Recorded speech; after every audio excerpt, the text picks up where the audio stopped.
I just wanted to do a little how-to video because in my A7 I've been having a few problems with my pop-up MMI screen, in the fact that it's been showing blank some mornings when I get into it, and I've been putting it down to the heat of the car inside because we've been having a lot of sunny days.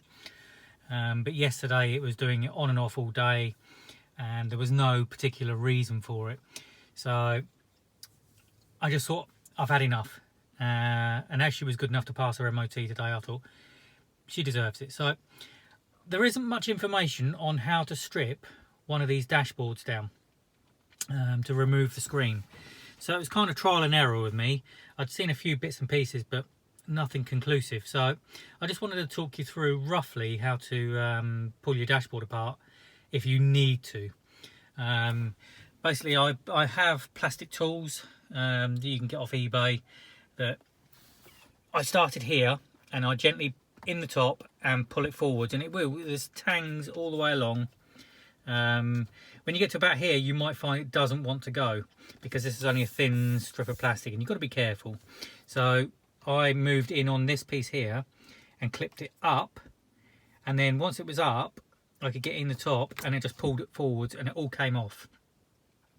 And at this point, this exposes this whole top area, and you can see two bolts in there, a bolt in there and a bolt in there, and you can see a bolt here and a bolt here, and they're both all 4 or 8 mils.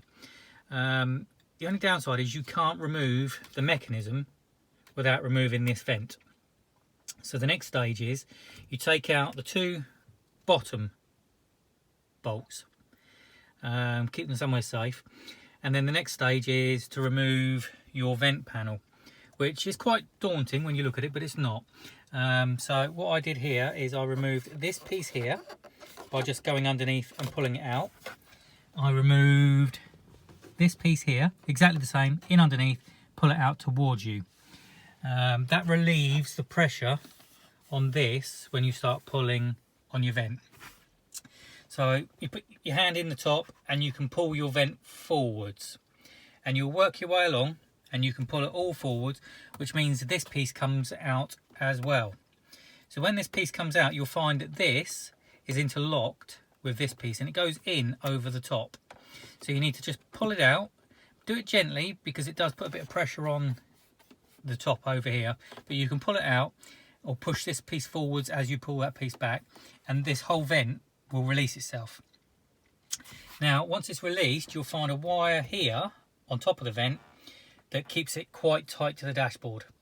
So if you clip that wire off, just unclip it, remove the thing, and it won't disappear down the back. You can remove this whole section. Then there will be another wire attached which goes to your switches here, and you can drop the whole lot down. There's enough room to drop it down out the way. So then you've got your 2 bolts at the top, one there, one there. So it's just a case of removing that one, and then your whole mechanism is good to go. So as you pull it forwards, you'll find that there are some wires and they are quite tight on the back. So just work your way around and unclip the wires. Now for me, there was a connecting block on the back. And it's got 2 wires running to it, and I will put pictures up, and it runs to the main wiring harness that runs up to the back here inside the dashboard. And it's like a Hessian covered wire that runs up to the screen that has a branch that comes off, and the 2 wires. Now I believe that they are for the backlit part of the LCD screen.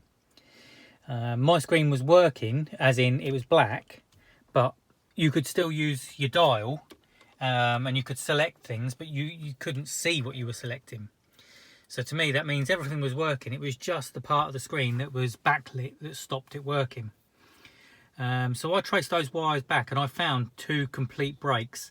So basically when the screen was coming out, the wires were moving, and over time they've fractured. So hence you were getting a connection sometimes and not others. So I've resoldered them after trimming them back, and I've heat shrunk them as well, and then I've put them back in properly with electrical tape and cable tie in the right place. Just be careful when you put it all back together that the wires sit exactly. Now what I did is I pushed it all back, the screen back in, put the 2 bolts in at the top here, and then tested my screen. Made sure it moved in and out, in and out. One thing to double check, though, it nearly caught me out. When I'd put it all back together, I tried the screen and it came up and it was blank again, and I was thinking, oh well, the screen, that's it, it's done.